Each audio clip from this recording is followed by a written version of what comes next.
AP ముఖ్యమంత్రి మరియు Telugu Desam party అధ్యక్షుడు చంద్రబాబు నాయుడు ఆంధ్రప్రదేశ్ పేదరిక నిర్మూలన తన జీవిత లక్ష్యంగా ప్రకటించారు. ఆయన చేపట్టిన అనేక కార్యక్రమాలు రాష్ట్రంలోని పేద ప్రజల జీవితాలను మెరుగుపరచడానికి దోహదపడతాయని అన్నారు. చంద్రబాబు మాట్లాడుతూ పేదరికాన్ని నిర్మూలించి ఆర్థికాభివృద్ధిని పెంచడం ద్వారా రాష్ట్రంలో సమానత మరియు సంక్షేమాన్ని తీసుకురావడం తన ప్రధాన లక్ష్యమని తెలిపారు. ప్రత్యేకమైన అభివృద్ధి ప్రణాళికలు, వనరులు సమర్థవంతమైన వినియోగం ద్వారా లక్ష్యాలను చేరుకోగలమని ఆయన విశ్వాసం వ్యక్తం చేశారు. ఈ ప్రకటన అతని పార్టీ కార్యకర్తల్లో మరింత స్ఫూర్తిని నింపింది. క్రియాశీలతో జనసమూహం పట్ల దృష్టి సారించారు. ఆంధ్రప్రదేశ్ సంక్షేమానికి సంబంధించిన అతని ప్రయత్నాలు రాజకీయ వర్గాల్లో మరియు ప్రజల్లో చర్చలకు దారితీస్తున్నాయి. నేషనల్ హైవేస్ వచ్చాయి. ఒక ఆలోచన, ఒక చిన్న ఆలోచన. నేను మలేషియాకి వెళ్ళాను 96, 97 ఆ ప్రాంతంలో. 2 కోట్ల జనాభా, బుడ్డ దేశం. ఆ 2 కోట్ల జనాభా ఉండే దేశం అప్పట్లోనే 8 లేన్ రోడ్డు ఉండేది. అది చూసిన తర్వాత 120 కోట్ల జనాభా భారతదేశం, మనకి ఇలాంటి రోడ్డు లేదని ఆనాటి ప్రధానమంత్రికి చెప్తే ఎట్లా చేస్తామంటే నాకు వదిలిపెట్టమని నెల్లూరు నుంచి చెన్నై వరకు మొదటి రోడ్డు వేయించిన పార్టీ తెలుగుదేశం పార్టీ.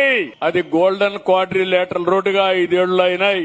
ఆనాటి ప్రధానమంత్రి స్ఫూర్తితో, ఆయన దూరదృష్టితో ఈ రోజు మీరు చూస్తే మొత్తం రహదారులన్నీ దశ దిశ మారాయి. అది ఒక నిర్ణయమే. ఇలాంటివి చాలా వచ్చాయి. కరెంటు విషయాల్లో సంస్కరణలు వచ్చాయి. ఎయిర్పోర్ట్లు ప్రైవేట్ పీపుల్ కట్టే పరిస్థితికి వచ్చారు. టెలికమ్యూనికేషన్ లో సంస్కరణలు వచ్చాయి. దీని వల్ల మీరు చూస్తే పేదవాళ్ళకి వస్తువులు వచ్చాయి. ఒకప్పుడు సెల్ఫ్ ఫోన్ అంటే ఓన్లీ డబ్బులుండేవారు ఊర్లో ఒకటి ఉండేది. ఒక ఊర్లో ఆ ఫోన్ కూడా ఉండేది కాదు. ఫోన్ రావాలంటే వారం రోజులు పట్టేది. వేరే దేశాల్లో ఉండే వాళ్లతో మాట్లాడాలంటే అది అసాధ్యమైన పని. అలాంటివన్నీ ఉన్నప్పుడు ఆ రోజు చేసిన నిర్ణయం వల్ల మీరు ఒక్కసారి ఆలోచిస్తే ఈరోజు అందరి దగ్గర సెల్ ఫోన్లు ఉన్నాయి. ఈ రోజు ఆ కుర్రాన్ని చూశాను. కుర్రాన్ని చూస్తే పాపం వాళ్ళ తండ్రి ఇద్దరు కలిసి చెల్లుని చదివించి అక్కను చదివించాలని త్యాగం చేశాడు. ఇక్కడికి వస్తే సెల్ఫీ తీసుకున్నాడు పవన్ కళ్యాణ్ తో. టెక్నాలజీ వాడగలుగుతున్నాడు, తెలివితేటలున్నాయి. కానీ ఫర్దర్ గా చదువుకోకపోతే కడాన ఎలక్ట్రీషియన్ గానే మిగిలిపోతాడు. మీరు ఇది ఆలోచించాల్సిన అవసరం ఉంది. ఇలాంటివన్నీ వచ్చిన తర్వాత ఈ రోజు మనం ఆలోచిస్తే సంపద సృష్టించబడుతుంది. కానీ ఆ సంపద కొంతమందికి వస్తా ఉంది. ఇలాంటి పేద కుటుంబాలకి ఆ సంపదన రాకుండా కొంతవరకు ఇది అవుతుంది.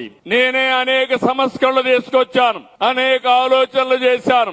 ఎన్నో వందల సంవత్సరాలు కాదు, 25 సంవత్సరాల కంటే ముందు మన పిల్లల భవిష్యత్తు బాగుండాలని ఐటీకి ప్రాధాన్యత ఇచ్చాను. ఎవరికి అర్థం కాలేదు, చెప్పాను, ఆచరించాను. 9 సంవత్సరాలు అదే పనిగా చెప్పాను.